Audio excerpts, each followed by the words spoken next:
Hello everybody and welcome back. Thanks for joining us as we are live from the Batcave. My name is Joel and joining me, as always, is my co-host. You've never missed a session, my man. What is your name? Tell the world your name.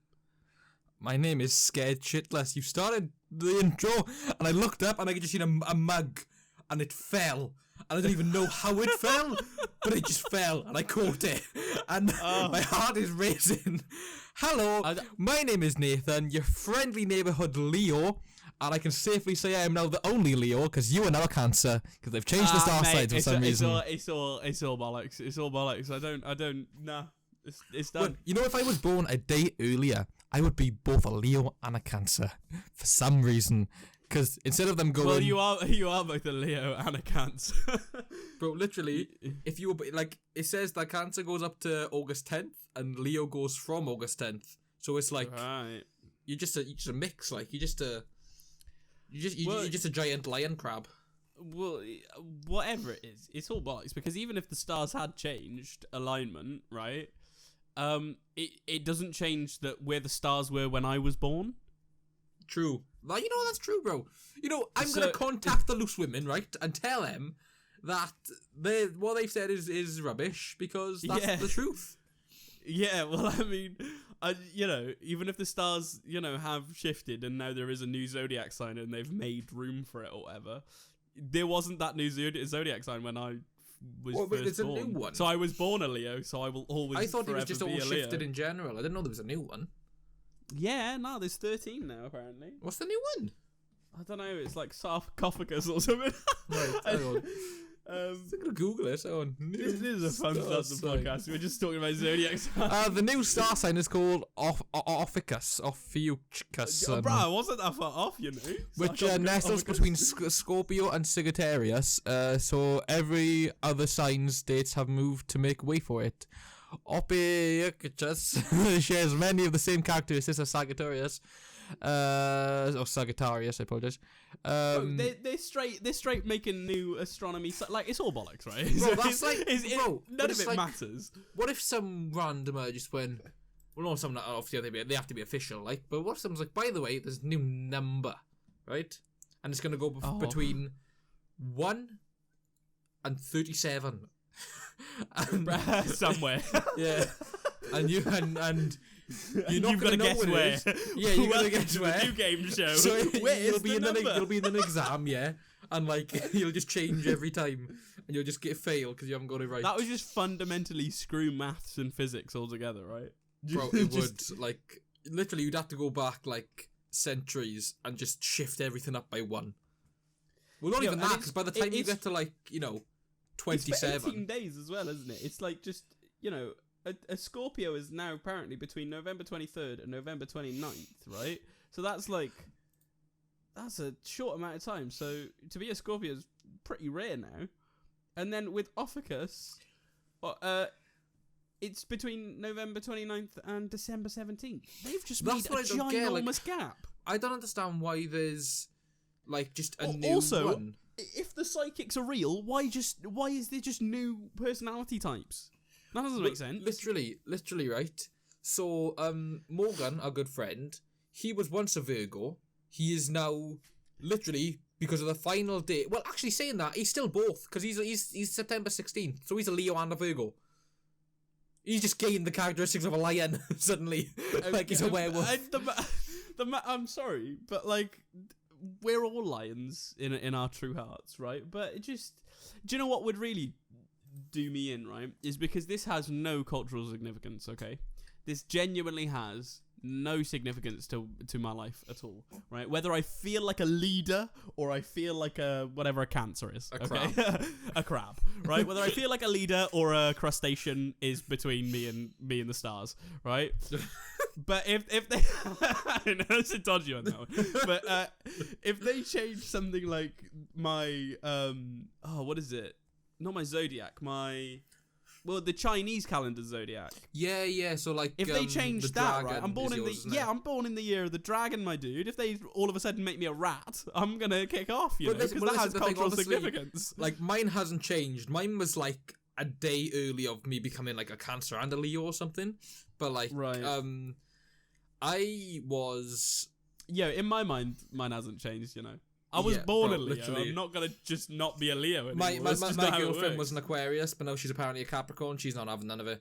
Does that just mean like all of a sudden all the psychics like are wrong, or like it's just like, oh well, everyone's personality has just changed overnight?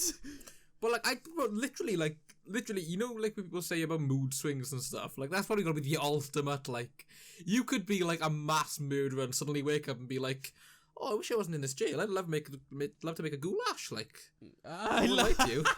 I'd love to make a ganache, like a nice cupcake. But like this, like that's the thing. Like obviously, like for you, you're like Year of the Dragon, Month of the Lion. I'm Year of the Goat, Month of the Lion. My God, so for me, it don't matter. Bro, but like that it doesn't even work anymore. Year of the JP Dragon, 2000, Year of the Dragon, Month of the Lion. Bro, you're JP Lee 2000, Year of the Dragon, Month of the Crab. Oh, bro, absolutely not. Bro, that's what it is, bro. It's and can I just put right? Can I just put it out here?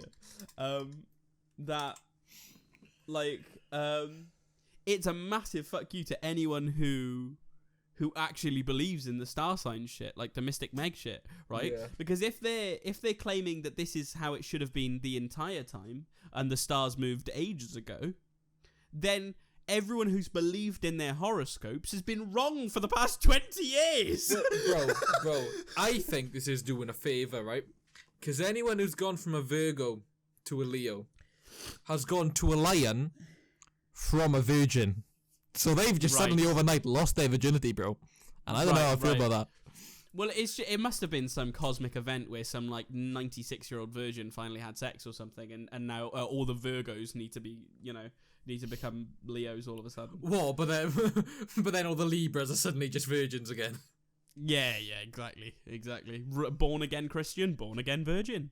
It's the same thing. Like, it's so. I just don't get it. How can you be like, oh, by the way, you know the way the stars are lining, right? Well, there's a new one now. See, right in the middle, and well, not even in the middle. It's like towards the end, but like, yeah, I just don't get how they can.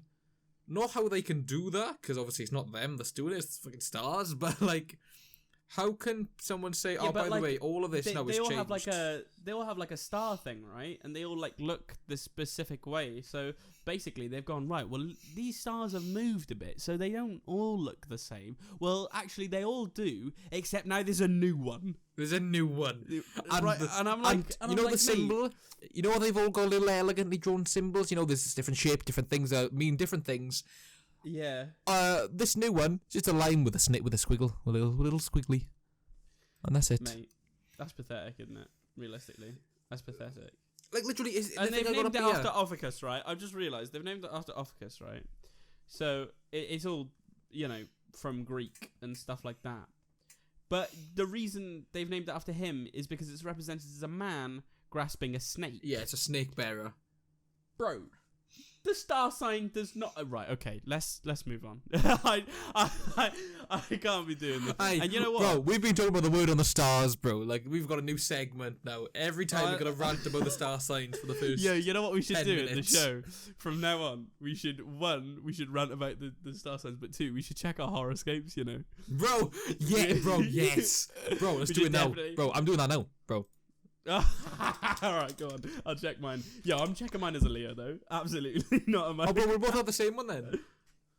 Oh, yeah. Well, no, because, okay. I'll check the crab one as well, just I'll check the crab one, bro. It basically means the crap one. Right, Bro, literal. Today's matches are Aries is love, Scorpio is friendship, and Capricorn is career, right? Well, that means nothing to me. Right, so, you're apt to feel more talkative than usual. Bro, it's true. We're doing the podcast. We're doing the podcast. Oh my god! There are many times where you may shrink from a situation in disgust or perhaps boredom. You're usually anxious to move from one scene and get... Bro, hang on a minute, bro. I've never believed in this, but why is this telling me how my day's been? Bro, hold on. Feel free to call all the shots. Feel free to call the shots and speak your mind. Others are more likely to listen to what you have to say. Nope, that's just going to be a pop-up ad. So be honest when someone comes to you with a question or situation that needs that he or she needs help with. Right, so I've been to work today, so I've answer all questions honestly. More talkative, I'm doing a podcast. And I felt anxious today because of, stuff that we've been told about what's happening the weekend, right? How bro, I'm not gonna like dip myself into believing this stuff's real, but like that was Big old really coincidence, right? Big old coincidence. Now I How's your resonated with crowd? a lot from that Leo one, you know. I resonated with some stuff. I was like, you know what? Absolutely, as that happened, right? So that's all good. So I'm Leo in. But let's see what this crab is saying, you know. So I've got today's readings. Love, mood, and career. No, bro, that's today's matches. That's what Aries is love. Oh right, okay. But you have got today's star ratings, which is your general mood. Oh right, I see. It may feel as if something or someone is trying to keep you from moving ahead with your ambitious goals. An aggressive nature, Cancer. At first, you may resent this ball and chain attached to your ankle, but on closer examination, you'll see that this hindrance is actually a help. For now, it's serving as an important reminder to slow down and do more thinking and planning before taking action. Right. Well, that's a load of bollocks, right? For a start, because I'll tell the audience now. I won't go into specifics, but I've had a massive tragedy just happen in my life, right? And if anything, it's spurred me on to be more aggressive. And I'm not thinking and planning about very much. I'm just stopping thinking and planning because I was thinking too much about a certain thing. Then something happened, and I realised I was thinking too much. So, you know what? Well and truly, you can undiagnose me as a Cancer, right? Because I am not one. I'm a Leo, and that's the end of it. Nathan, what's the word on the web? So, the word on the web, first thing I have to say, Wonder Woman 84 is apparently going to retcon Batman vs Superman. Oh, saucy, alright. I mean, listen. Do we know details? So, I'll tell you what, I'll bring it up specifically, just so I don't misquote something, because I know the basis. Right. But, yes. Right, so, where's it gone? Lost it. Hang on a minute. Hang on, I don't know about you yet, but it seems to be gone. He seems to have disappeared, mate. I don't know if it's as much as I am looking at it, by the way. I don't know if it's as much as retconning as not, because obviously they don't have to mention it regardless. Right. But like, Wonder Woman 84 retcon. So they're sort of just acting as though it didn't happen. Is that what you're trying to say? Okay, Wonder Woman 1984 to retcon Diana's Batman v Superman arc. Gal Gadot's portrayal of Wonder Woman, one of the best things about the Batman v Superman Dawn of Justice, absolutely. Yeah, so apparently they just, I don't know if retcon's the right word though, because I don't know if they're like necessarily changing it. I don't think they're going to be like, you know, I think they're just going to be like, maybe there's a scene where it's like, what are your biggest battles? And it's like, right, well, this, then they just don't mention, you know, Zod. Not Zod, right. Doomsday. Yeah, well, same guy apparently. Yeah, there we are. Which is stupid. Exactly. Also. How silly is that? Come on now. Bro, like, literally, like, that's why I said Zod in the first place, because I was like, that's what they had been saying, and I just, why waste two, like, bangers and just be like, no, they just won. Like, right, yeah. Yeah. Well, they well and truly radiated the match on that one, but I think we've got good stuff coming. Right, I will just say, from a comedic standpoint, the actor that's playing Cheetah in this, Kristen Wiig, I think it is.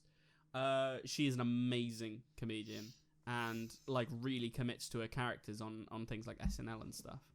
It is going to be so interesting to see her as just like straight acting. Right, because even in like films I've seen her in before, it's mostly been like romantic comedies. Well, bro, literally the last thing I've seen was she the one in, was she in Paul? Was she in Paul? I'm not sure, but yeah, was she the girl in Paul? I'm not sure, but either way, the last thing I probably watched her in was the Ghostbusters film. And yeah, she was in Paul. Yeah. So yeah, Paul, yeah, Ghostbusters, was, yeah. and then the Bridesmaids as well. Like yeah. I've seen her in them, most like remembering memorable. What am I trying to say? Memorably. That's the word. Memorably, yeah. Yeah, and it's like they're all very, you know. Is the character at all going to be like the comic relief or some shit, or is it like? I don't know. So that's the question. Is it? But no, I don't know because it's Cheetah. Is she supposed to be the villain? Bro. Hey yo, no, but she's got range. She's definitely got range. Literally, I'm not saying she hasn't, but like if you look at the films she's been in, and like shows and stuff, like SNL, Bridesmaids, Ghostbusters 2016, that was just a comedy, Yeah. Despicable Me's, Paul, like down, bro, like I'm not at all trying to diss it, right? Because there's been so many. Well, like she was in The Martian. I haven't seen that. I was gonna watch that the other day, but we watched Coming to America instead. That's right. I haven't seen that, so maybe if I watch that. But it's just like they've had some great comedy actors in like I'm not gonna just say Marvel films because obviously this is a DC film, but superhero films. But yeah, they have been comedic characters. I guess it's gonna be weird to see her like not doing that. And she is very much known for the fact that she's very funny. Yeah, right? like she's really. So it's not even that like I feel like she can't do the other side. She just is very funny. Like, yeah, she's super funny. She's super funny. She comes back to SNL a lot to cameo and like just come on random times and stuff. Whenever she comes on Jimmy Fallon, like the Tonight Show, she always comes dressed as a character. So he's trying to interview her as Kristen Wiig, but she'll just pretend to be someone else. Right. She's hilarious and like there's a bunch of things. I'll send you some videos after the pod. But for everyone wondering if you got a recommendation for watching something that Kristen Wiig's been in, definitely check out her SNL sketches. They are probably the best. Yeah. But yeah, no, I think she's been in a couple of like serious things, like The Martian's quite serious, and there was a thing called Mother that she was in. I think that was maybe a serious one, but yeah, she's been in a lot of like not serious stuff, like Anchorman and stuff like that. She was in How to Train Your Dragons, apparently. Yeah, no, she wasn't that. Yeah, but she's got an IMDb page, and I can't wait to see her doing some stuff. Hopefully, she is good in it. I mean, I don't know if she'll be bad. I just don't know whether it'll whether she'll be like a Tom to... Hiddleston level villain that people love and they keep around. Yeah. Well, I mean, I don't know. We'll have to see, but I definitely do. I definitely do. Look forward to seeing her on screen because she is one of my favorite comedic actors. So, hey ho. Also, by the way, viewers, not to bring it back to anything like Zodiacs or anything, but it's currently the year of the rat. So just so we all know. And bro, it feels like it. It feels like it. Yeah. So I've got to wait. I think we all do. 20. I've got I've got to wait until 2021. Is it coming out? I believe so. Was it meant to be this year originally, or was it always been 2021? I don't know. But obviously a lot of things have been pushed back, so that's why I'm just guessing 2021. It could come out late 2020. As for the film itself, it last was in the theatres on June 5th, 2020. Well, that was a lie. Unfortunately so, mate. That's not happened, really, realistically. I don't even know why. I mean, it's a bit, stupid. Yeah. Well, everything's been pushed back, so we will see about that. I'm not sure on the release date, but when it does finally get released, you better know we'll be doing a What We Watch. Absolutely, I'm looking forward to it as well. Yeah, we did a really fun What We Watched this week because it's a film that me and Nathan have both seen, but there's a little story behind the reason Nathan's seen it, and it's just me introducing him to some of my favorite filmmakers who are just, you wouldn't expect to be very good filmmakers, but when you watch their films, Jesus. Okay, I have a piece of news that I want to steal the show with. Have you seen the Project Power trailer? I have.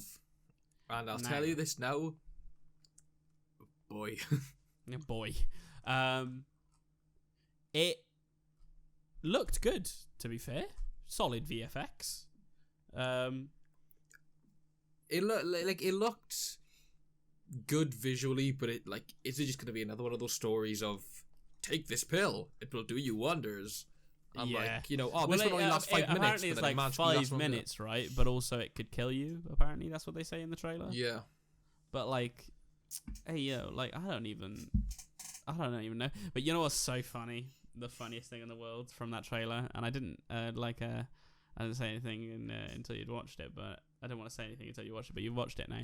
You know in the trailer where they say, "Man, I thought we were like Batman and Robin." He was like, "This ain't Batman and Robin. Shit, this is real life." Yeah. Yeah. Well, how come Robin's in the film then? What do you mean? Robin's in the film.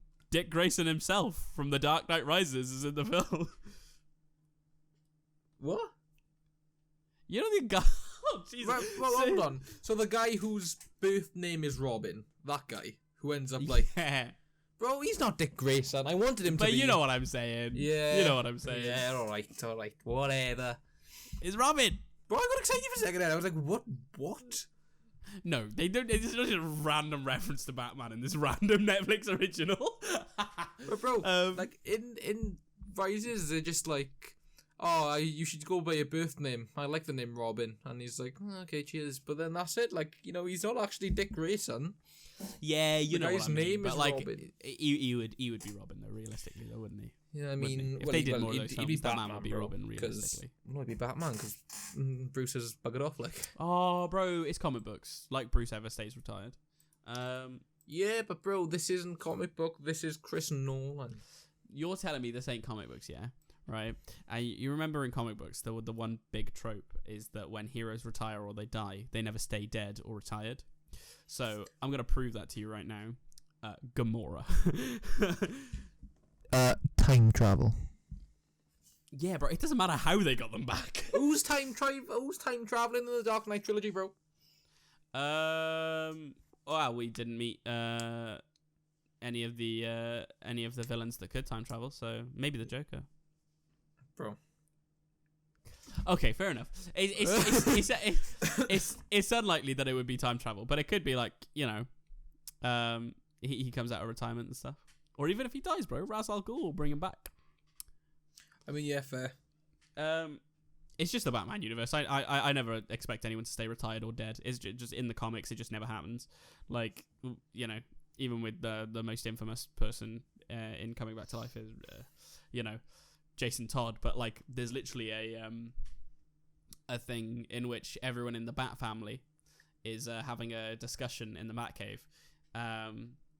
And like Jason Todd's like, yeah, well, I know what it's like to die and come back. I don't recommend it. Ha ha ha ha ha.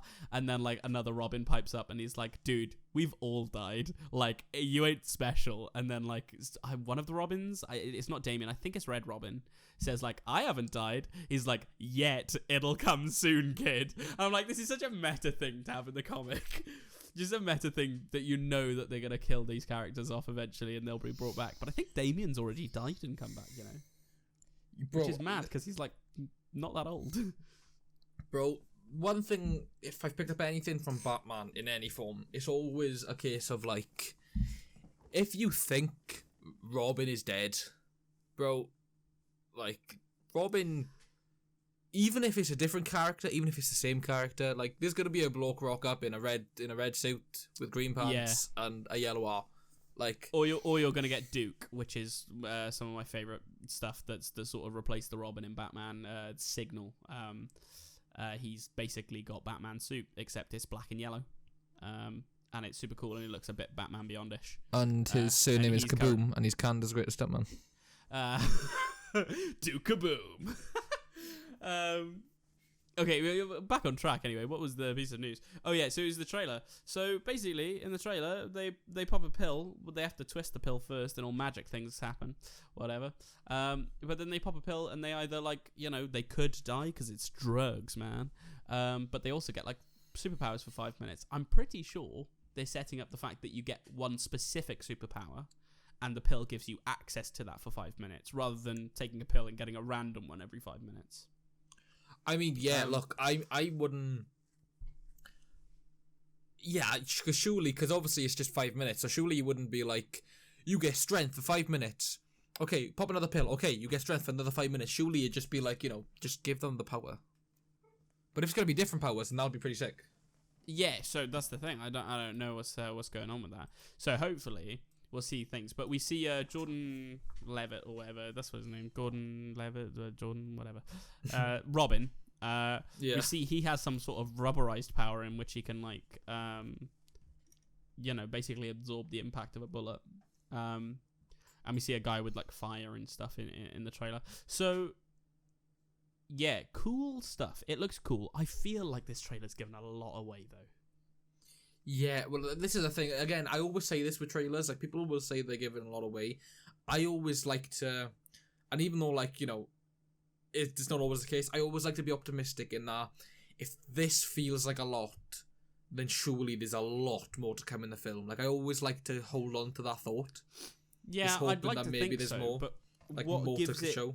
What gives it for me to the fact that I think that maybe it's given away too much is that there seems like this big moment in the film later on, because they've said it in the trailer, and I don't know why they would say it unless it was just lazy writing. But Jamie Foxx says to Robin, so that's what you can do. And I'm pretty sure the guy is against taking the drug. So I'm feeling that obviously he's eventually going to have to take the drug. And that's just a plot point that's already been ruined. Yeah.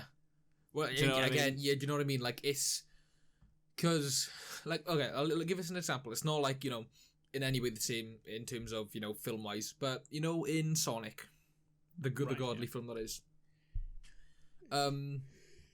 obviously the kind of, there's a kind of, background storyline of him, not being able to high-five someone when he, played baseball on his own.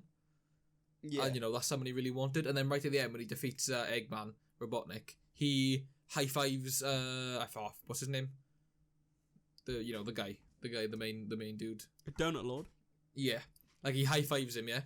And it's, such a cool moment, but it's you get to that scene, you're right, well, I remembered him high-fiving at someone in the trailer, so, Right, it's not a big moment in the film, it's not the climax that's been spoiled, but, it's a sweet moment that you don't get the emotion for because you know what's going to happen. But I feel like Sonic suffered from it a bit less. You know what I mean? No, for sure. That's what I was saying. It's not within the same context. It's just the whole thing with trailers. And also, it was still so child friendly into the fact that you knew what the journey was. In the same way as they were okay, this happens. The rings are gone. They're at this specific place. We got to go get those rings. The journey is in order to go to this place to get these rings. So, from the start of the film, where they're going. So the where they're going would never have been a massive spoiler anyway. So yeah, I just I'm looking forward to watching it, but I hope they haven't given away too much. But also, I feel like we didn't see any powers from Jamie Foxx, and I feel like when he takes the pill, he's just gonna have a broken power. I'm worried that it's gonna be one of the things where it's not till the final act that he gets we get to see everything. Yeah, do you know what I mean? Because I think they're trying to take the pills off the street or something. Right. I think that's their thing. They're trying to take the pills away because they're dangerous and they're drugs or whatever. So I'm guessing that they'll all be hesitant to use them. And that's why they have guns and stuff in the trailer. But we'll see what happens. But it'll definitely we'll do what we watch on it. We'll see what happens. I was also going to say something that I've discussed before with Nathan, but I think we're definitely going to implement just in case. News is few and far between some weeks, and we always go on tangents anyway, and we always go on rants. But I understand some people come for the news.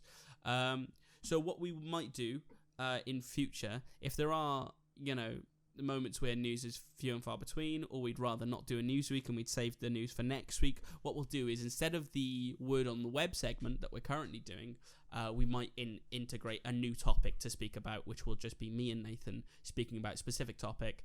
Sometimes maybe comic books, sometimes maybe filmmaking in general, but it will just be our perspective on a specific list of topics rather than a specific list of news, which is what we normally do. We normally review the news and say what we think.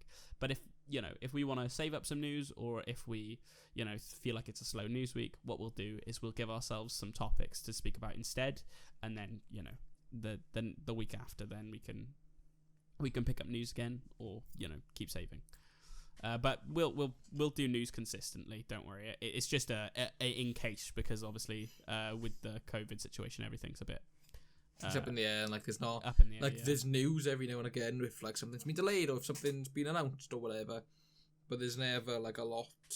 Yeah, you don't want us to just come to the podcast and be like, this has been delayed, this has been announced, this has been delayed, this has been announced, and every week it's just going to be the things that have been announced are delayed.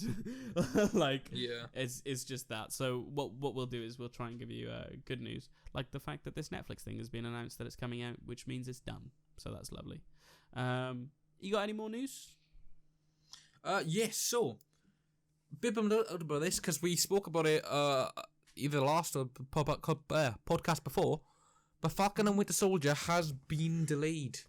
So it's not going to come out in August. Yeah, it was supposed to come out in August, was it not? Yeah, so WandaVision got delayed, I think, a while ago. I'm not sure, but that's currently sitting as it is. It hasn't been pushed back again. But yeah, Falcon and Winter Soldier's been pushed back from August. As far as I know, there's not a set date. I haven't seen one.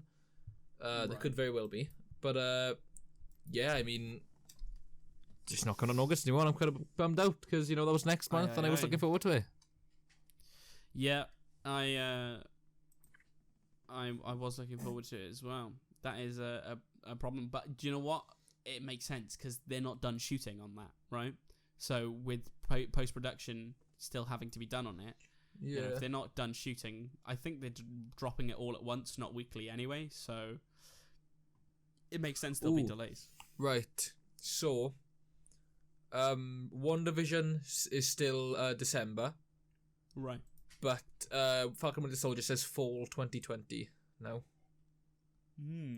So like November, maybe October, something like that.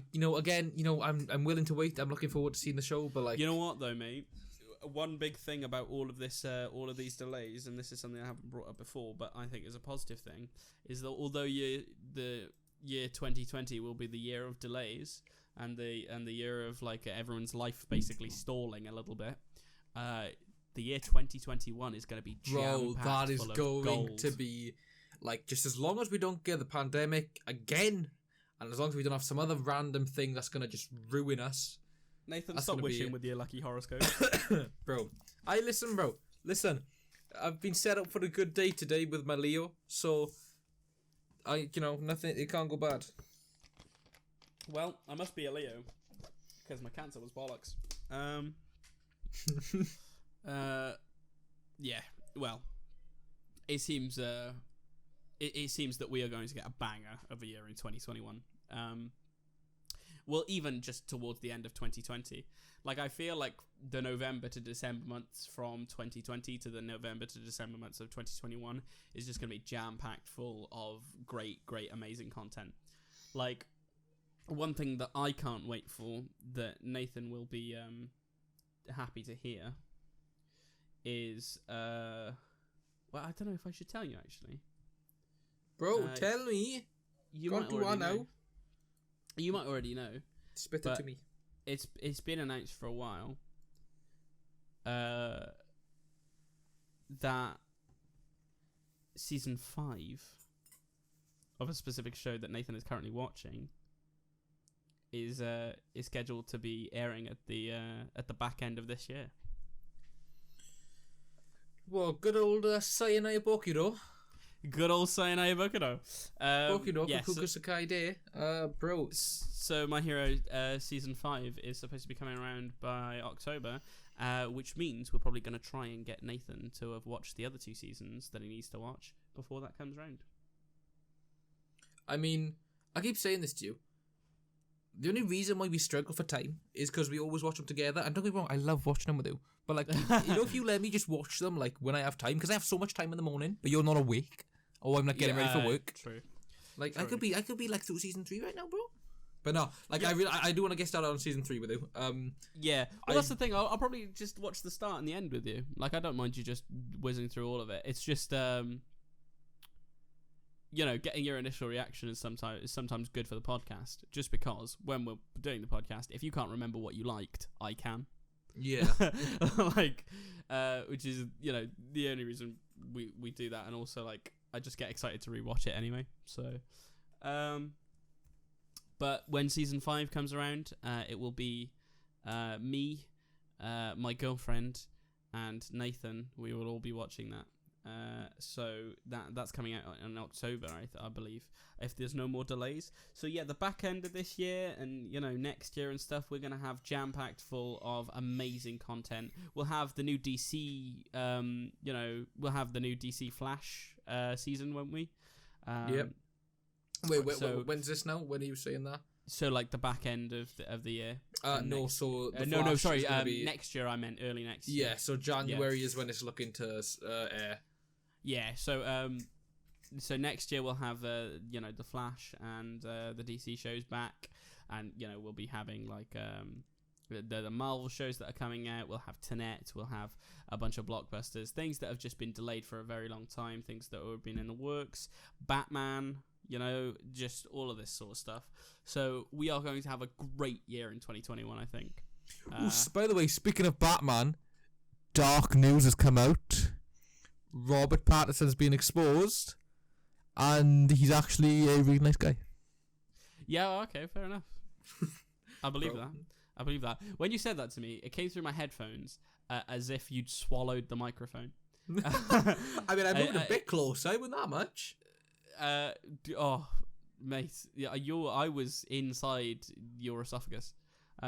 You were inside the uvula, like shaking about. Yeah.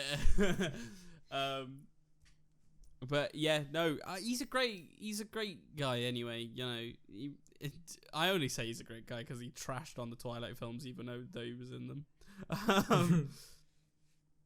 But yeah, no, he's done really good acting since that, and he's been on a lot of things that show his capabilities as an actor. And I just I don't fault the casting, man. I'm up for it. Give me the Robert Batman. I'm up for it. Looking forward to it. Hoping there's good that comes out of it, and I hope they don't milk it too much. Right, yeah. Well, the thing was, I really liked Ben Affleck as Batman, and I don't think there would be like many people who could replace him. Like Robert Pattinson's gonna, do his own thing in his own universe with Matt Reeves. But if they do ever like bring back, Ben Affleck's Batman, they could always just cast Holden McNeil. I mean, not even that. Like, no, there's like a guy. I mean, he's not a very nice guy, but his name's Shannon, and like. He's a pretty rich guy as it is. They allow convicts on set. Oh, of course, yeah, he got arrested, didn't he? Oh my god. Yeah, never mind that.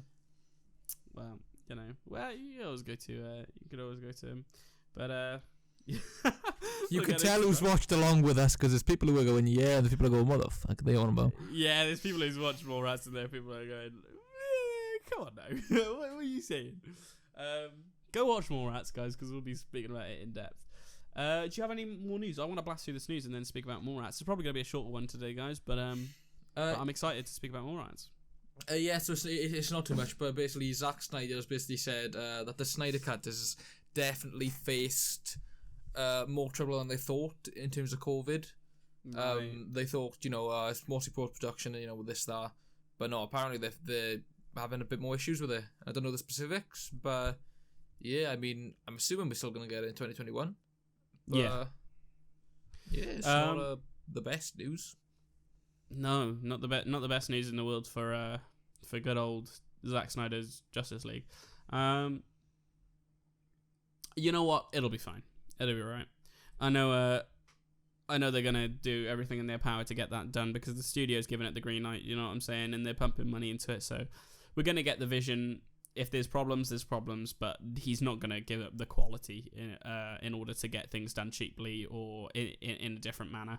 He's not going to give us CGI models when he can't get the actors. I trust that Zack Snyder's going to give us the goods with this, because that's what he's been promising. So, yeah, we just gotta wait it out. Talking about something to do with the Justice League, did you see that Henry Cavill is just like me and you? Bro, just like that me and was you. like the coolest thing to see. Like, he was like so excited as well, and like, I know. He's one of us, Nathan. He's not a ripped celebrity that gets paid $1 million a minute. He absolutely is, but he's one of us, Nathan. for anyone who's unaware, he basically posted a video of him like setting up a new gaming PC. And Yeah, it's, like, it's dope though. It is, bro. I'm so sure he plays like Warhammer or something. Either that or World of Warcraft. If he plays World of Warcraft, dude, hit me up, you know. You know, like that thing where someone posted a photo of them looking ripped, and they were like, "I don't play D&D," and then it was Joe Manganiello replied to like a photo of him on like the cover of a magazine, like proper ripped, like I do. I can see something like that happening soon. Like some guy just posted a photo of him like looking mad, and he's like, "Yeah, I'm not a gamer," and then Henry Cavill's like, "I am."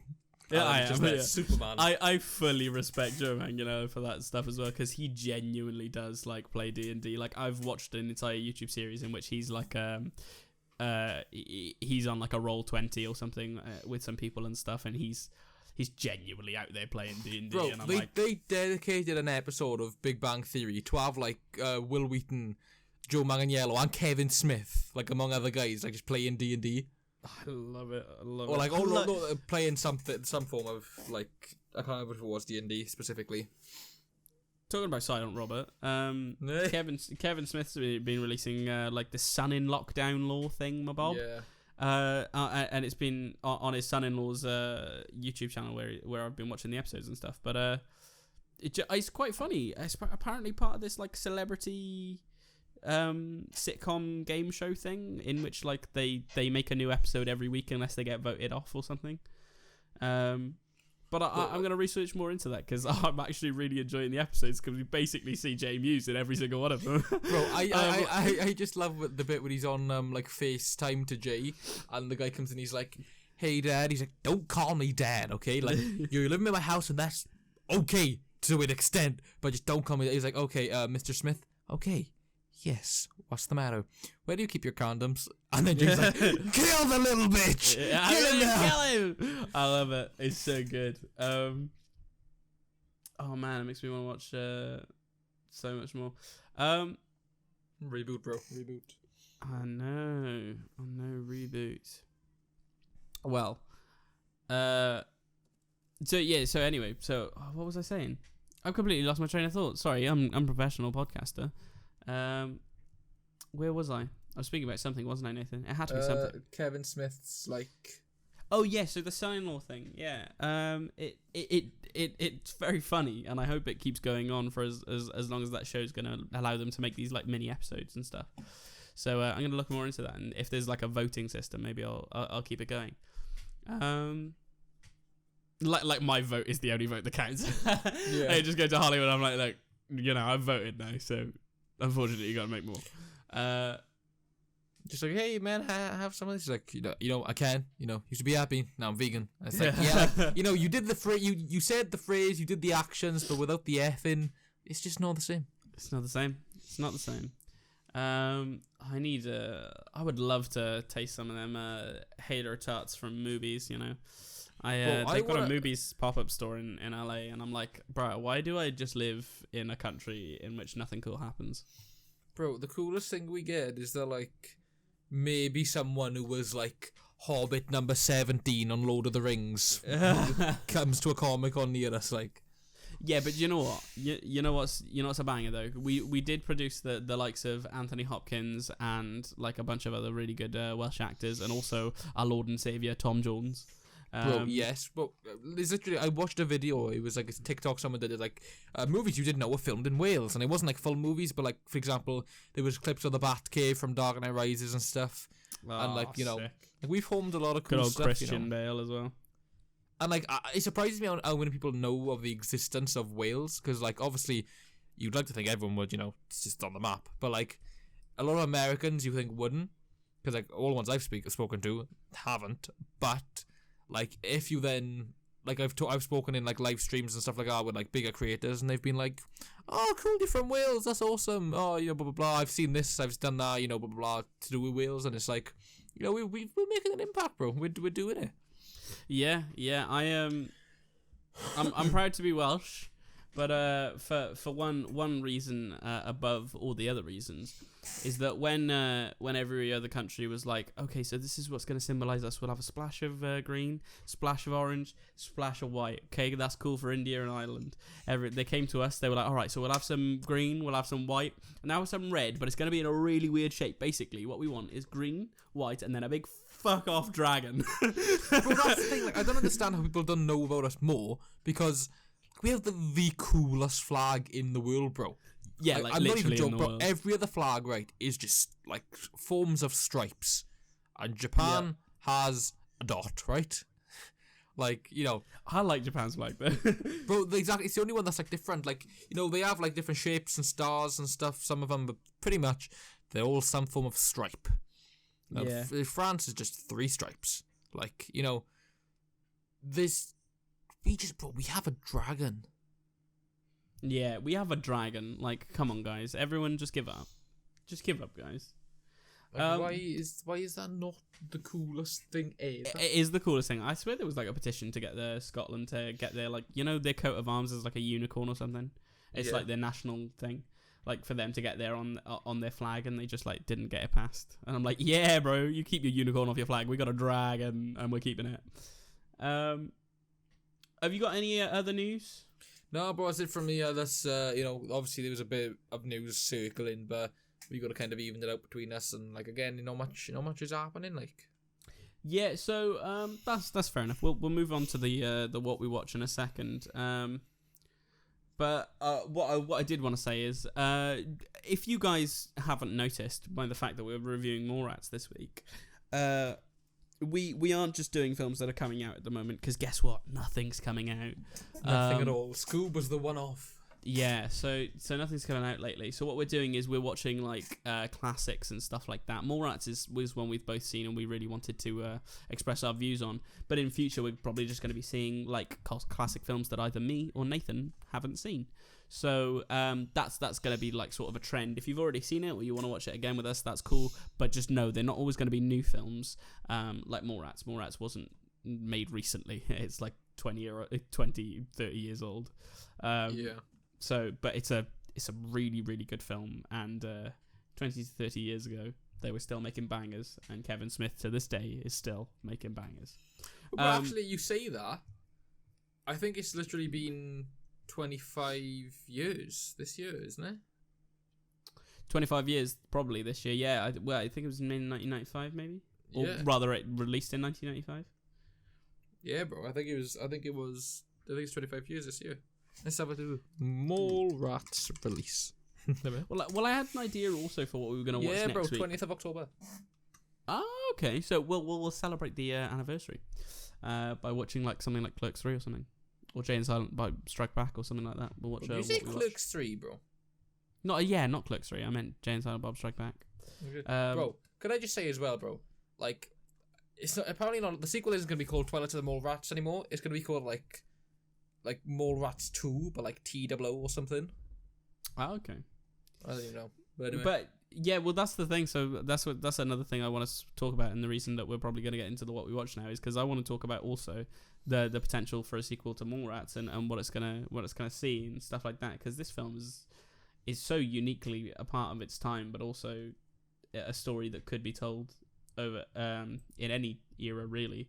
It's a story, but it's based in a specific location, and that location is sort of archaic these days. So that's just something that we were going to do. I was going to ask you a question also live on the podcast just to out you. I did have some films in mind for what we watch next week, but have you seen Parasite yet? Is that the Oscar winning film? It's the Oscar winning film, but it's a foreign nominated film, and it's subtitles. Yeah, I haven't. And I only asked, by the way, because I didn't know whether you were on with the anime. No, I have not. Oh, no, not the anime. The anime's a banger, guys, by the way. that's a recommendation. You guys should go out and watch the anime. It's currently streaming on Netflix in most regions. If it's not streaming in your region, chuck on a little cheeky VPN, wink wink, and you'll be alright. In the UK, it's streaming. Parasite, really, really, really good anime. But no, the film, yeah. So it's something like I watched The Irishman and stuff, and that was really long, and I got through it, and it wasn't really. There was no magical powers and stuff, and we're nerds, and we very much like magical powers and superheroes and things like that. But it was such a good film. And well, for me, just right, watched honest Mallrats. to God, can I just say, just for The Irishman, I love Robert De Niro, right? I love all the characters, but for some reason, I don't know why, I feel like if Joe Pesci wasn't in that film, I don't think I could have got through it. I don't even know what he was. Like, it just every Joe time Pesci, every time he was there, I was just like, yeah, bro, you break into Kevin McAllister's house, yeah, you go, bro. Yeah, you get your hand burnt and stuff. So I've got some options for you. Do you want me to give you the options for what we can watch next week after we've reviewed Mallrats, or before? Let's give them to him now, out the way. And then we can just indulge. Out the way. Okay. So I know one you're going to say instantly yes to. So just hear my other things out first. Okay. So first one, Parasite. Seen as though it won some Oscars, and I really want to see what the hype's about. I've watched some of it, but I just I didn't have the time at the time. I should have made the time though, because apparently no matter who has watched it, people I think thought was gonna hate it told me it was very, very good. So gotta give that a watch. Parasite, and then also there's one called, I think it's called Boiler Room. It's something I've watched before, and I really want you to watch. I think you told me about this in college, like in the early days of college. Yeah, I might have done. So it's a film with who in it? Ben Affleck's in it, and basically it's sort of like Wolf of Wall Street, more gritty. That's all I'll say. Okay. And our good old friend Bloodshot Vin Diesel is in it. Nice. So Boiler Room, really, really cool, because didn't want to go too theatrical with superpowers and stuff. I want to keep it quite grounded after we watch Mallrats, and then we'll go superpowered the week after. So yeah, we got Boiler Room, Parasite, or the third one, which I think is the option you're probably going to take, School of Rock. You know what? I'll say Parasite, purely because, again, School of Rock would have been an instant yes. Literally, right, the first time I got shown that was in my auntie's when I was I think 11 or something. Yeah. And then I just became addicted to that film. It's so good, and the music. I do love the film. Great. Yeah, bro, let's go with Parasite. Just because we both haven't seen it, so keep School of Rock on the cards though for one of the weeks. I'm down for that. Yeah, no, that's what I'm saying. I'm compiling a list of what we watches and stuff. So I've just picked a random 3 there that didn't have superpowers and stuff in them. Not because there's anything wrong with superpowers or anything like that. That's sort of our thing of life in the Batcave. But in the spirit of Batman, the man with no superpowers, I thought we could watch a quite grounded film. Grounded reality type film this week. Well, next week rather. Okay, Parasite it is. So that will be what we're watching next week. Everyone, please watch along with us if you can get access to Parasite. You should be able to stream it somewhere. I'm not sure where you can stream Parasite, but I know you can buy it on Amazon to view on Amazon too. So it's available through Amazon Player, and also, if you don't have Amazon or you don't have Amazon Prime or anything like that, it's £3 on YouTube to watch it. If you just go on YouTube Movies, not like Parasite, iTunes or Play it's Store. £3. So a couple of bucks, and you can watch it with us, and you will be watching a 99% rated Rotten Tomatoes thriller comedy called Parasite. Well, hey, listen, it's the year of the rat. COVID's clearing up. Malls are reopening. So, Mall rats. When we combine the two, we get a shit year, but we get a banging film. Banging film. Absolute banging film. Alright, let's start it off. So, the Kevin Smith viewersk universe that starts with Clerks and currently has ended for now until he makes another film with Jay and Silent Bob reboot. It is a massive integrated universe, one of the first universes to connect all of the movies together and sequelize every single one of them, such as the Marvel universe does now. In fact, Mallrats stars Stan Lee, so we know where that idea got from. I would like to point out, in all fairness, he did get the idea from the Marvel comics. Okay, fair. Yeah. But cinematic universe-wise, bro, Viewersk is the first. Yeah, Viewersk universe is one of the first cinematic universes. I think technically you could say the Dark Universe with like Dracula and Frankenstein and all that. I think. Yeah, but they weren't technically cinematic universes, as they were TV movies anyway. So basically the first cinematic universe, and in Mallrats, this is actually set before Clerks. So it's set 2 days before Clerks, the first film that Kevin Smith ever made. And this is basically what I would say is the main staple for the Viewersk universe. It has all the type of jokes that you'll expect from every single one of the movies, and it is very much of the tone of the Viewersk universe. The only difference I say later on is as they get later on, it's more road trippy. Mallrats is very much set in the mall. Bro, it literally is just yeah, road trip, bro. Like, even in Clerks 2, they're moving from the quick stop, like. Yeah, I know. It's good. I can't wait for Clerks 3 and Mallrats 2, to be honest. But yeah, let's get into it. So the film starts off with TS and that fiasco. What do you think at the start of this film? Because I've got mixed feelings about this. Was the thing, like, to me when I first watched it, because obviously the way I watched it was Strike Back, reboot, Clerks 1, Chasing Amy, and then Mallrats, right? Because obviously I didn't have access to watch them in order.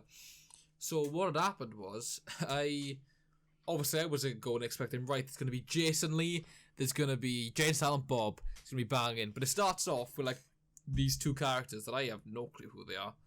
Like, do you know what I mean? TS bro, I have no clue what her name is. Like, I always forget her. Like, to me, she's just the girl who's, like, just the girl. Yeah. Like, she's not Jason Lee, so she doesn't matter. Yeah, bro. But yeah, it's like, it was a very different thing than I expected. Because, like, like, I'm not going to say it drags on, but, like, the scene is pretty lengthy. It's like a 5 to 10 minute yeah, kind so of, that's one of my mixed feelings about it, is that I feel that the Holden McNeil... No, not the Holden McNeil, sorry. The Brody Bruce scene in which he gets broken up with, spoilers, that happens the perfect amount of time. We get the explanation, we get the reasoning, and we get all the things behind it, and it's summed up perfectly. I think if the musket scene was the same length as the Brody, Bruce, and Renee split up scene, I think the movie would be paced perfectly. But then again, I sort of like the extra jokes that you get from having the full scene. I think I've got mixed feelings because I do like it later on, the fact that I've watched that scene, but I think it does slow the pacing down at the start a little bit. It's a very different movie after that scene.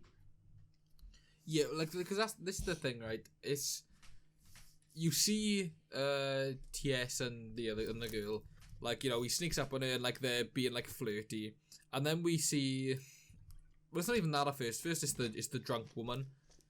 And then it's them, and then we cut back to the drunk woman and the boss, her dad, being, like, trying to woo her and everything because he wants his check. And we cut back to them, find out that they were going to go to Florida, but she can't go. And we come back to them on the ground because, like, his, like, associate is like, not manager, but, like, the guy with the headphones, like, his runner, I suppose. He's telling him something, and then we cut back to them, and then that's when the argument happens, and then the two, like, characters, let's say, sets merge with, like, the musket and the, Yeah. So it just kind of, there's a lot that goes into just the one payoff. Yeah, there is a lot, and I get there's some sort of backstory behind it, and you have to understand why the dad hates TS. But then later, his reasoning for hating TS is awful anyway, right? So technically, at the start of the film, he's got a bit of good reason to hate him, but then by the end of the film, he definitely doesn't have the good reason to hate him anyway. So that first scene technically isn't needed to be as long as it is.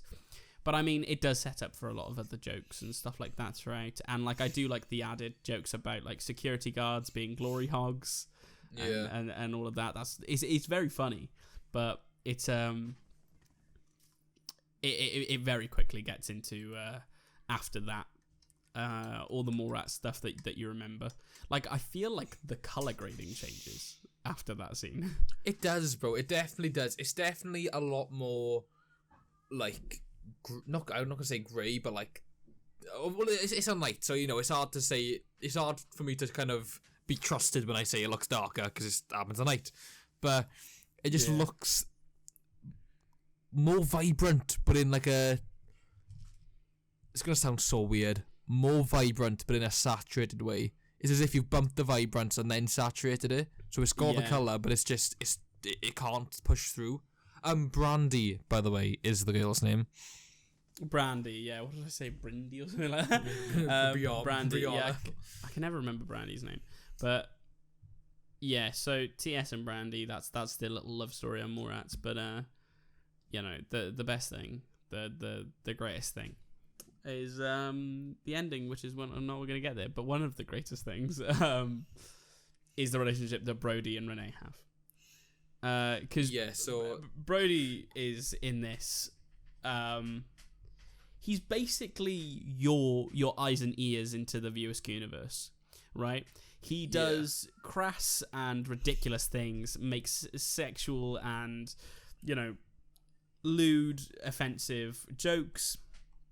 Not offensive, but offensive in nature to some people. Jokes and stuff like that, and everyone around him just sort of accepts that. And you see him when he's in the mall. He's in his element after he's been broken up with, and so is TS, and they decide to go to the mall. He knows everyone. Everyone knows him. They know his antics. They know like what type of guy he is. You really get a feel for the fact that this character is cemented into this world. And when you see TS, you're like, okay, cool. Typical main character, has a love interest breakup thing. We're going to go through this love story. That's fine. That's going to happen. But Brody's got his own thing going on, and he's so much more cemented into this world than TS is. And the fact that TS is friends with him is the reason that I think TS works as a character. Yeah. Is that I just think Brody sets the world up, and TS takes advantage of like Brody's stupid advice, and then eventually when he becomes a little bit more reckless like Brody does and integrates himself into the world like Brody does, it works for him, like when he gets himself on the game show later, but we'll talk about that. What do you think about the characterization and the characters in this? That's something I want to go through first, is because Kevin Smith is famous for me, and the reason I like his movies so much, for just creating great characters and amazing dialogue.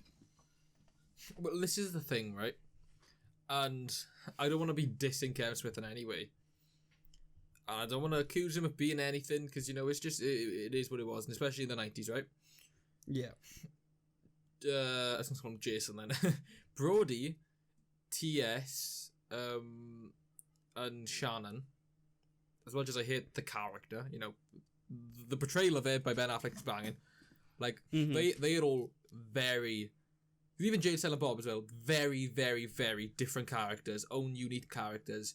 To me, Renee, Brandy, and even Gwen, they just seem very similar to me. Like, the same stuff happens. It's like, they break up, they talk shit about their other half. They're getting with other people. Obviously Brandy's doing the game show, Renee is with Shannon. And then, they come to the conclusion, they love each other and they want to be with them. It just seems very similar. I feel like Gwen definitely not. I disagree with Gwen being similar to Renee and... Okay, not similar in the sense of, like, the same things happen, but, like, the character isn't... I don't Actually, know. okay, yeah, I take feel it like back, I'll she's take it more of back. a female Brody, right? I'll take that back. Because I was gonna say the only one that really stands out to me is Trisha. You know, the teen. Yeah. But yeah, okay, I'll take that back for Gwen. But for Renee and Brandy, I see because technically the goal of the men in the film is the same, is to win back the women. I see the similarities. I'll agree there, but I think they are two individual different people because it shows, like, to me the differences are with the men they picked initially. The fact that Renee wanted to be with Brody initially, and the fact that Brandy wanted to be with TS, it shows the difference in their character, because Renee obviously wants to do something with her life, and, like, you know, she's with this guy who she feels is going nowhere, and that's similar to Brandy, but then she takes that change and she's like, okay, this guy's going nowhere, so I'm getting rid of him, even though she knows she loves him. Whereas though Brandy loves the guy and is not getting rid of him because he's going nowhere, but getting rid of him because her father says he's going nowhere. And she refuses to admit throughout the film that her father controls her because she doesn't want to be controlled by him. She doesn't want to be controlled by TS. So that's why she refuses to admit that her father controls her. Could I just say as well, Michael Rooker, my man, you're just yeah, just an actor, just an actor. Yeah, just bro. What a guy that guy is. Michael Rooker's so good in everything he's been in. But yes, another one of the people that, you know, in early starts like Kevin Smith has had in his films, and their careers have just blown up. Like, Ben Affleck is so much more famous than Kevin Smith is, but, like, his real start and shots in films really did come from Kevin Smith. Yeah, bro. So yeah, it's amazing. But I guess Jay and Silent Bob are also, like, cult classic people that most people recognize. So yeah, like, that's the thing. Like people, I think at this point people think that Jay and Silent Bob are actors, because, like I said, the guy in work with me was like, "Oh, Jay and Silent Bob are in this," and it's just like, you know. Yeah, but then all of other stuff as technically, characters. yes, they are in this, but as the characters, yeah. Well, yeah, Jason Mewes has always been good as Jay because the character of Jay was based off Jason Mewes. So Kevin was like, be your, like, dick self, but, like, turning up to 100. So that's like Jay, and then Silent Bob is just a character for Kevin to be in his own movies, because he was originally going to play the main character in Clerks, but then he wrote all the funniest lines for that main character, and, like, he really tried to give it his all. But then when it came down to it, he realized he wasn't a seasoned actor, and he really wanted to make it as a filmmaker. So he made sure that he wasn't the main character after that, but he still wanted a role, so he became Silent Bob. Well, exactly, and didn't he have, like, he had a guy in mind to play Silent Bob, like a mate of his or something? Yeah, I don't know. It was. There was something to do with that. He ended up, like, putting him to someone else, and then. Yeah, I don't think it was a straight swap. I don't think the main character in Clerks was a swap with Silent Bob. It wasn't Brian. I think there was a shuffle around. Yeah. Do you know his name? It's Brian, and then it's like Halloween or something, or like Halloran or something. I think Halloran. Yeah, but yeah, I love seeing him. And when I saw him in Strike Back, no, not Strike Back, Reboot. What a man. I just love how he's in, like, all the Viewer Skew films, just as a different family member, a Hicks family member. Yeah. Gil Hicks. Gil Hicks, Dante Hicks. He's like the weather report. No, well, the news reporter in Dogma, and he's something else Hicks. Oh man, Gil Hicks in this film is. Oh, can I just say as well? Can I just say it's worth pointing this out? In literally 2 weeks' time, on the Sunday, it is Kevin Smith's 50th birthday. Wow. He is apparently no longer a Leo anymore. He's apparently a Cancer as well. You know what? Me and my boy Kevin are both Leos, and we know it. We know it. But I'm a Leo as well. What do you mean? Yeah, I know, but, like, you never changed.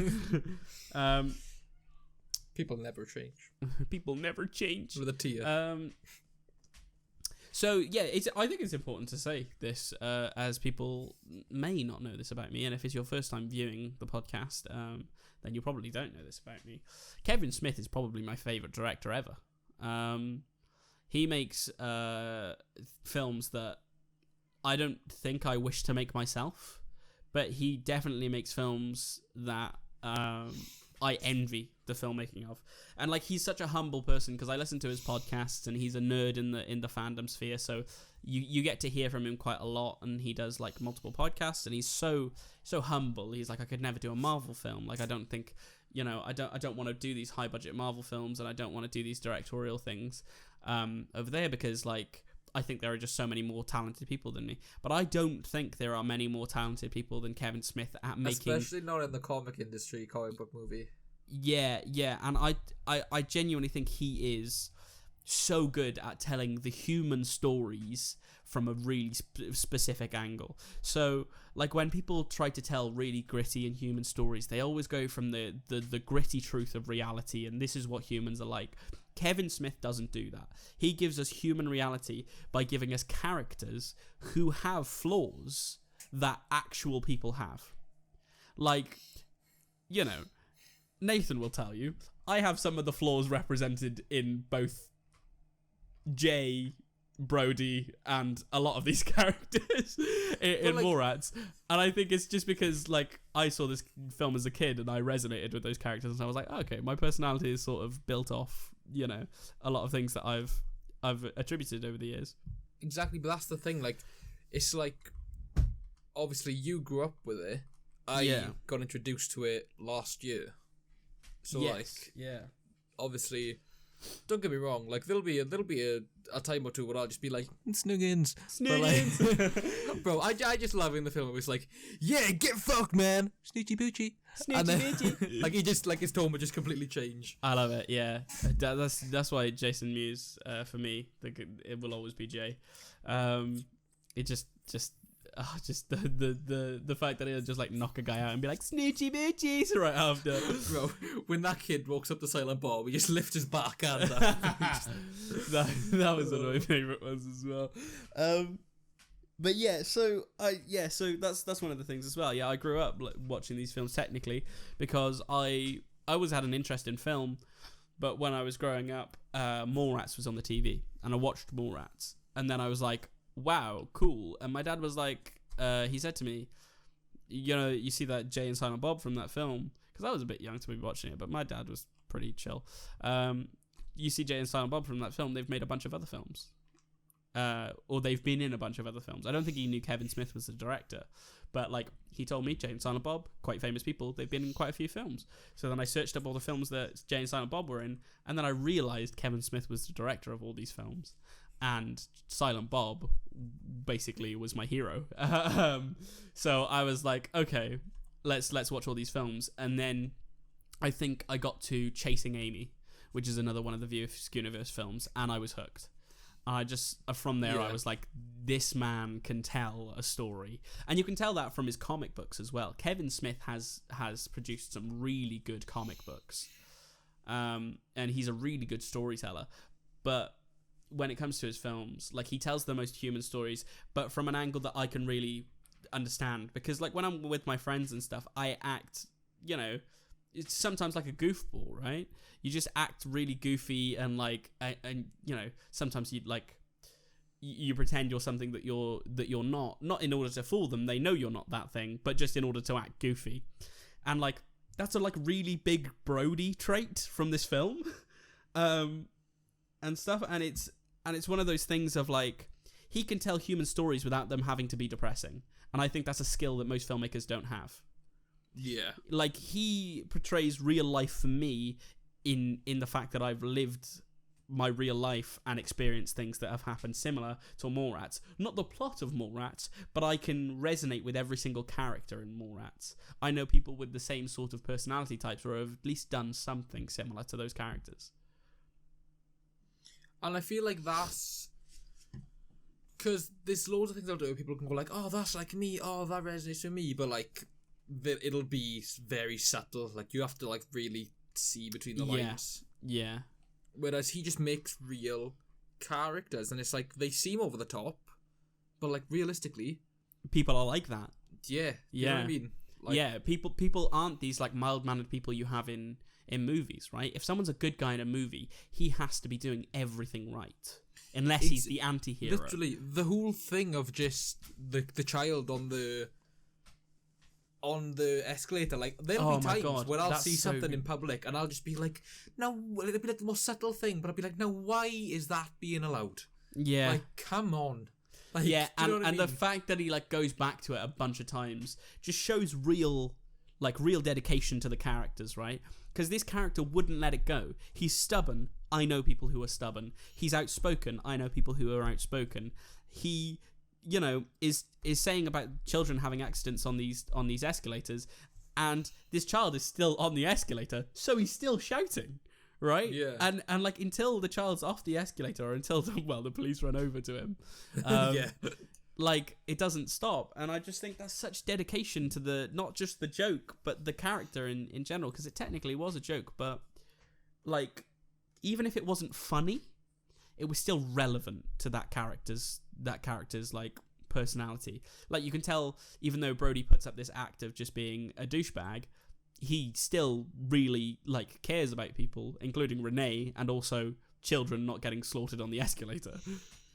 Yeah. So it's like it's one of those things, and like I've watched this film with friends before, and they've said that my dedication to comic books and my snarky remarks in public are what like make me similar to Brody in some sort of ways, because that's just something that people have told me. It's not one of those things that's like, oh, I think Brody's the coolest character, so I must be like him. I'm not doing that. Yeah. But it's just like, well, my like friends who have watched this have always been like, you embarrass me in public like that guy embarrasses TS in public. And I'm like, I know I do that.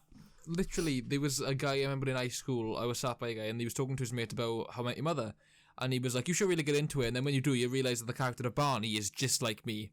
And I was just like, right, well, I don't know him like that personally, but from what I have witnessed, no. But again, you know, I don't know him personally, so it's like it's probably just the more subtle things. Yeah. But I mean, Barney was a bit of a stretch. Like, Barney's a bit of a a bit of a specific bloke, so like, yeah, he is a very specific bloke. Yeah, maybe that guy was just trying to flex, on people. But, like, that's the thing, is, like, Brody's not a good character to be like, to be honest. You know what I mean? But, like, I take pride in the fact that I am stubborn and that I'm not afraid to be myself in public, which is exactly what that character is. He's super stubborn, you know, thinks all the wrong things sometimes, which is not something that I do often, but also, like, is not afraid to, you know, embarrass their friends in public and do stupid stuff and shout at kids who are about to get slaughtered on an escalator. Yeah. Like, yeah. So it's one of those things that, like, I would disagree with people sometimes, where I'd be like, oh, this person makes a really good human character, because I'd be like, look, watch the View Askew universe. These people who do the wackiest shit and just, like, act the weirdest ways are the realest people. Because although you might think Jay and Silent Bob are, like, are far from the truth, Silent Bob isn't silent all the time, right? He just only speaks when he has something good to say. I know so many people like that. Okay? Bro, literally. And Jay is one of my best friends in real life, but I will not tell you their name because they will slaughter me. But I am telling you every aspect of Jay. I know a man who is exactly like that. Yeah. Shout out to you. Bro, but literally, it's like, there's so many... Because in the earlier films, he speaks if it's like, if it's necessary / motivational. Yeah. In Reboot, it's not motivational, but it's damn fucking necessary. Like, I'm not being funny. If we went for that, well, that, you know, it is what it is. Yeah, so yeah, it's one of those things, and like Nathan's got traits of the Silent Bob. Like, although you see him talk quite a bit with the podcast, in real life, or when we're working together and when we're on a project, like, he'll just keep to himself until he has something to say, right? And like that's one of those things. It's like, yeah, maybe those human characteristics in Kevin Smith's things are portrayed a bit more, you know, viscerally with like Silent Bob or with Jay or with some other of the intense characters, but their personality traits are real personality traits. Like, I don't know anyone who is 100% pure in everything they've ever done. Bro, no one. It doesn't exist. No, exactly. But a lot of the good guys that are shown in movies and television shows, and even the ones that are claiming to be realistic aren't they're portrayed to have been squeaky clean. And if they're not squeaky clean, all of a sudden they're not just a hero, they're an anti-hero, which is not how it works. So I just think, like, this movie has just so much, like, good character and world building as well. The world building based around the mall is super good. You get to get a feel of everyone lives near this mall and they're living in neighborhoods and stuff, and yeah, it all feels like really connected together. So moving on from that, what I would say is I want to know what your highlights of the films are. Just one more thing I want to sprinkle in, right? Because we mentioned about the escalator thing and, like, yeah. The whole thing about the food court is such a short, like, moment where they're on about, no, the food court is downstairs within the pram, blah, blah, blah, blah, blah. This is a mid-mall snacking thing. Like stuff like that. Like, people do shit like that. But, like, that's just, like, you can't write that. Like, they did, but, like, that's because that's a real thing. Do you know what I mean? Kevin Smith obviously wrote that because that's probably a conversation he's had. Yeah. Do you know what I mean? Like, yeah. In real life, he's not Silent Bob. In real life, he doesn't stop talking. Like, in real life, he has more podcasts than I have teeth. Yeah, basically. That's like. I don't mean to brag, but I have a full mouth of teeth. Yeah. Well, actually, it's not even bragging, dude. At this point, bro, in Merthyr, probably good. Yeah, in Merthyr. Yeah. No, you're 100% right. That's such a human conversation as well, and like. I think the most unhuman conversation parts that happen in this film are the ones that drive the plot, which are the only things that, like, I don't feel like that lets it slip, because I let it off because it is driving the plot forward, and like, we're not just here to see real human life and interactions. We're here to see what these characters, who are based in a wacky reality, are going to do with these new situations. Like the fact that Shannon says uncomfortable place instead of what we all know what he's meaning, right? Yeah. Like, that's such a real conversation until he says that. And then you realise, well, this is a movie and this is drawing the plot forward, and you sort of realise that. But then you snap straight back out of it when Brody's just sat there with a nosebleed, and like all the characters are caring about him and wondering what happened to him. So like you get these glimpses of like, oh, well, there's a dating show in the middle of the mall. Like, I guess, like, I'm not from America. I don't know how often that happens, but I guess this is happening. But then you don't focus on that after you realize that's happening. You focus on the characters again, because the characters are the thing that are driving the plot forward again. So I just think this movie is crafted well. It's well forged. It really is. Like, there's so many, like, I'm on the fence, right? Because I love a lot of them. But if, like, somebody said to me, right, view a Skewniverse, pick your top 3, Mallrats, I'm just going to go there, Mallrats, Clerks 2, and Strike Back, I feel like, for me personally. I know, like, for you, Clerks 1 is, like, there. But yeah, Clerks 1's a big one for me, just because it started the universe. I think that's nostalgia glasses for me. And the fact that I went back after watching Mallrats to watch Clerks, even though they were technically set after the other one, so I did it in the right order.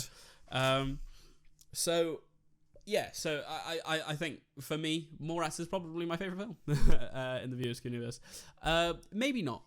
It's definitely top 3, but I absolutely love Chasing Amy and Dogma, so they are 2 of the bangers. Oh yeah, see, do you know what? Because I don't have it on Blu-ray, I forget about it. Yeah. But Dogma's up. Oh, bro, you can't have it. You just like. Do you have a favorite Kevin Smith film? Yes. Which one? Yes. Yes. Yeah. Exactly. Tusk. Yoga hoses. They're all bangers in the Viewers universe. Outside the Viewers universe, let's not talk about that. But yeah, no, I genuinely think he was making great films back then, and he's shown with the reboot he can still make a good film. Because a lot of people, he took a break from directing for a very long time, and then people probably, didn't believe in his directorial skills that much after Tusk and Yoga Hosers, because he tried to make this sort of horror universe that they were all going to be connected as well, and it was going to be not connected to the Views universe, but it was just going to be like this horror universe. It was going to be Yoga Hosers, Tusk, and then one called Moose Jaw, I think it's called, or Moose Jaws or something like that. And he still basically plans on making that last horror film just to cap off the universe, but then I don't think he wants to make any more after that. He just wants to stick to what he's good at, which is fine.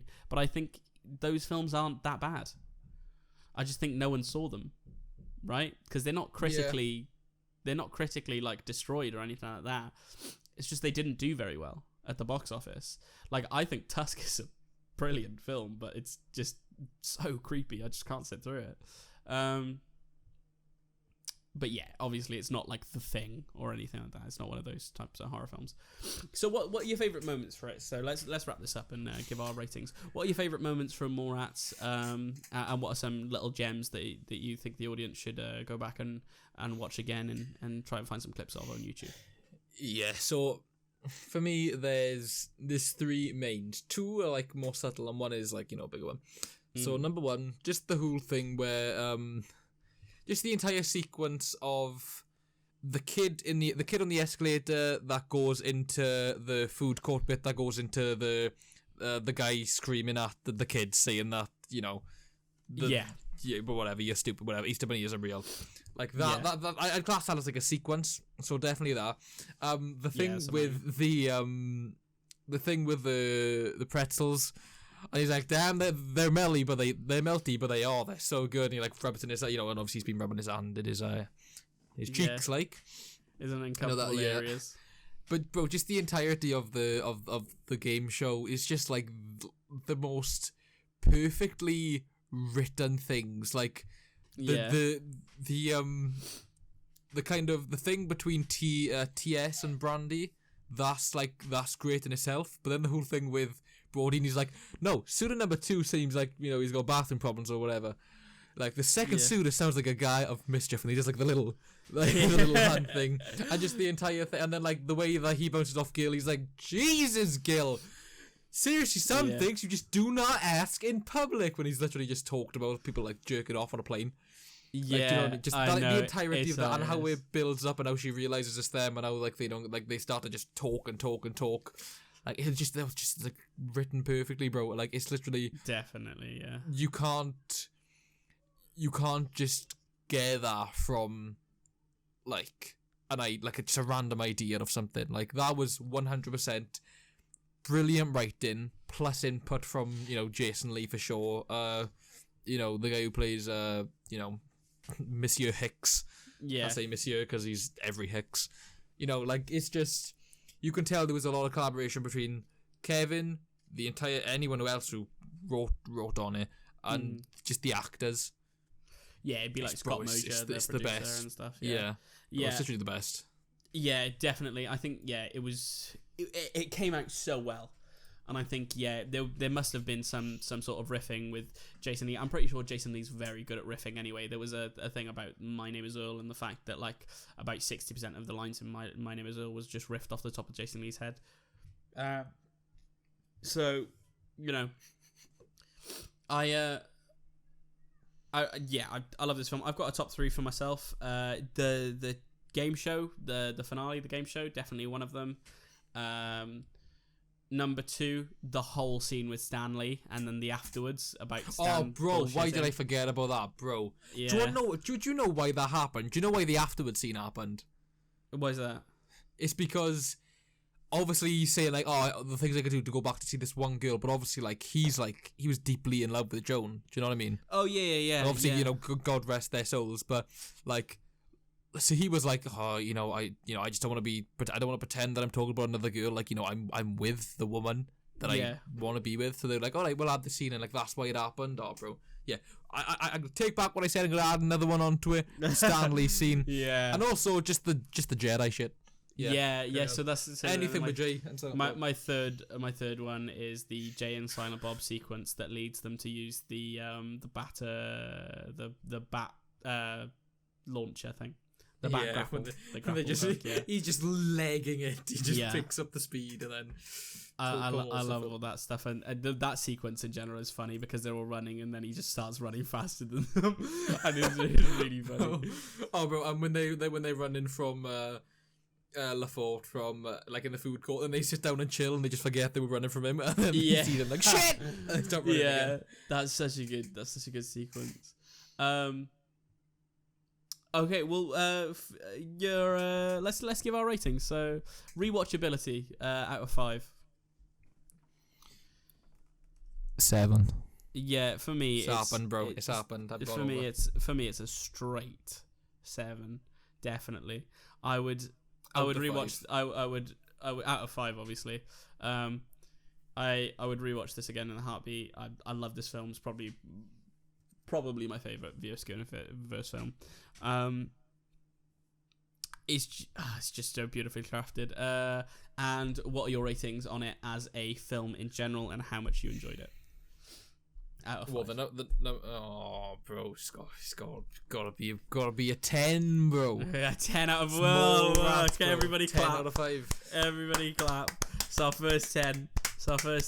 I know. It's coming out of nowhere. Watch out. Okay, out of nowhere. It's our second 10 because I'm also giving it a 10.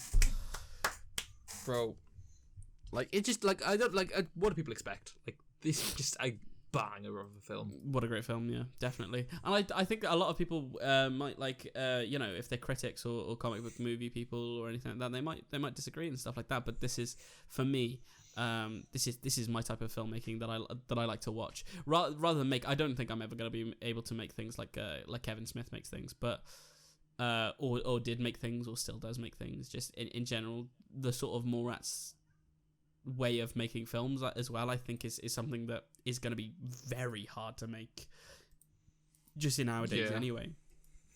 Well, think of this. Twilight of the Mallrats 2, whatever they're calling it. What do you think is going to be the... So this is what I was going to go on to. So I think, obviously, the mall's still going to be open, and it was going to be Twilight of the Mallrats, which I think basically means that Jay is going to bring his daughter, played by Harley Quinn Smith, and a bunch of her friends and stuff to the mall for some reason to see Brody or whatever. And then they get locked in the mall. Right, okay. And then, like, obviously it's Twilight of the Mallrats because they basically they have to come out, like, they have to stay overnight, and obviously I think there's obviously got to be something going on in the mall. But yeah, so I think he definitely said it was going to tackle the thing of, like, people don't come here anymore because of online shopping, right? So yeah, for sure. So, like, he's got to tackle that, and I think they're definitely going to bring along, like, Harley and stuff from the other movies. Do we know that Jason Lee's coming back for sure? Is that something that's confirmed? So we don't, but if it's Mallrats 2, I mean, the man, the legend, right? Odds on. If he came back for reboot, he's definitely coming back for Mallrats 2. Yeah. And he'll probably have a bigger role in that, obviously, which is, up to him whether he wants a bigger role or not. But hopefully he does, because that man, just in that role, as that character, amazing. Just amazing. Yeah, pure sauce. Brody is probably one of the best, if not the best characters, like, portrayed in Mallrats. So, I